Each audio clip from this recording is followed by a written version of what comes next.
Ladies and gentlemen, good evening. When people hear my name today, they often think of the billionaire, the founder of Alibaba, the man who made it. But what they don't see are the 30 times I failed. Yes, 30. I was rejected from jobs, schools, and opportunities most people consider basic. When KFC first came to my city, 24 people applied. 23 were hired. I was the one they didn't want. I applied to Harvard 10 times, 10 rejections, and yet, here I am. I learned that failure isn't the opposite of success, it's a teacher that shapes it. It became my coach, my fuel, my sharpest tool for growth. At first, I thought I was just unlucky, but over time, I realized something powerful. Failure sharpens your focus. Every time someone told me no, I asked myself why not with bitterness, but with curiosity. What can I learn from this? What must I improve in myself? That mindset became my secret weapon for personal growth, self-discipline, and emotional intelligence. You see, habits for success don't grow in comfort, they grow in friction. Rejection forced me to become more self-aware. It pushed me to reframe my pain, manage my time better, and think long-term. Failure taught me the difference between short-term discomfort and long-term gain.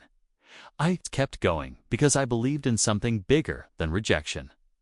I believed in self-belief.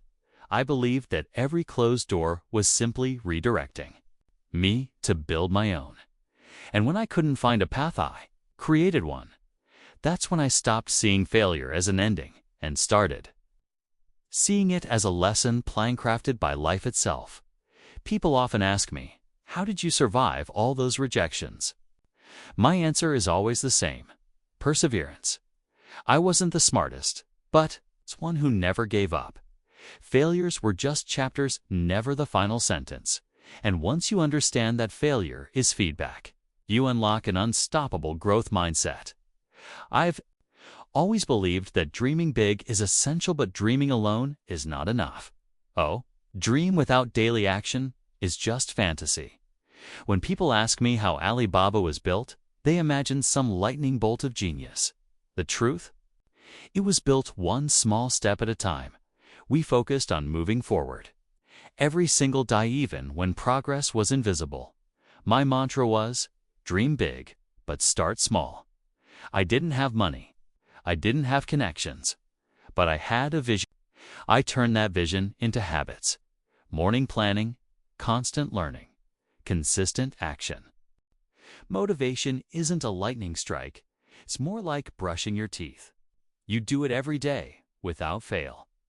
Every morning, I ask myself, what is the one thing I can do today to bring me closer to my vision? That question fueled my gratitude and kept me moving, even when times were hard. I live by a simple quote: if not now, when? If not me, who? I didn't wait for perfect conditions. I acted in imperfect ones. Daily improvement is the bridge between the life you have and the life you want. What you do every day is who you become. Alibaba wasn't built by dreaming, it was built by showing up again and again, with clarity and purpose. There were many days when I wanted to give up, days when I was broke, tired, and misunderstood. I used to tell my team, today is hard. Tomorrow will be worse. But the day after tomorrow will be beautiful. The problem is, most people quit on that second day. If you can just hold on a little longer, push through the storm, you'll find the light. That's how mental resilience is built, by continuing even when the reward isn't visible yet. During Alibaba's early days, we failed more often than we succeeded. We were running out of money. People laughed at us. Friends called me a fool, and I told them, when you're poor, if you have a dream, you never feel poor. That dream made me rich on the inside long before it changed my outside reality. Hardship wasn't punishment. It was training. I learned to listen to complaints not as problems, but as opportunities. When no one believed in e-commerce in China, I saw small businesses with no access to global markets. That complaint lit a fire in me. We didn't have fancy tools or investors, but we had vision. Entrepreneurship, too. Me is solving problems people don't even fully see yet. I told my team, when people complain, there is opportunity. We didn't try to compete with giants. We served the small shop owners, the farmers, the dreamers. True innovation doesn't come from being the first hit. It comes from being the first to do it for the right reason. When people look at me today, they think I have all the answers. The truth? I'm still learning every day. I never tried to be the smartest person in the room. I hired people smarter than me. My strength was staying curious. Continuous learning fuels growth, resilience, and productivity. If I had waited for the world to adapt to me, I'd still be waiting. Instead, I adapted to meet the dream I was chasing. Every person, teammates, competitors, even critics taught me something. I treated every conversation as a classroom, every challenge as a test. In Alibaba's early days, we had no money, no tech experience, no Silicon Valley connections.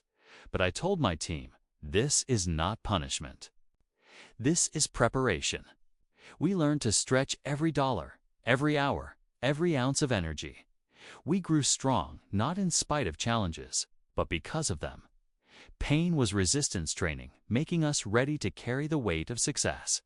Leadership, I learned, isn't about shouting orders from the top. It's about walking shoulder to shoulder with your team. We had no funding, but we had belief. And belief is contagious when your team sees you working harder than anyone else. The best leadership is example. Self-discipline isn't taught, it's lived. Alibaba was never just about profit, was about people. My mission was to empower small businesses, especially women and rural shopkeepers. Purpose gave meaning to every rejection and every risk.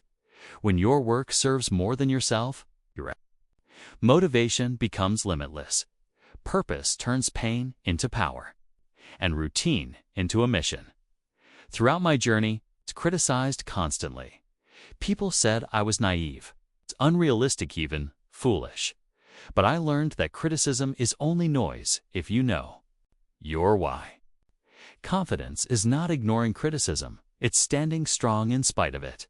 I always say, the lion doesn't turn when the small dog barks. Critics don't build companies, doers do. I focused on building, not defending. In the end, my story isn't about lickets, about endurance. You can fail 30 times and still win. You refuse to stop, turn rejection into fuel, turn failure into a ladder. Turn small actions into success habits. Change doesn't start with the world. It starts with you. So I'll leave you with this. How many times have you quit on tomorrow, not realizing the day after could have been your greatest triumph? The choice is yours.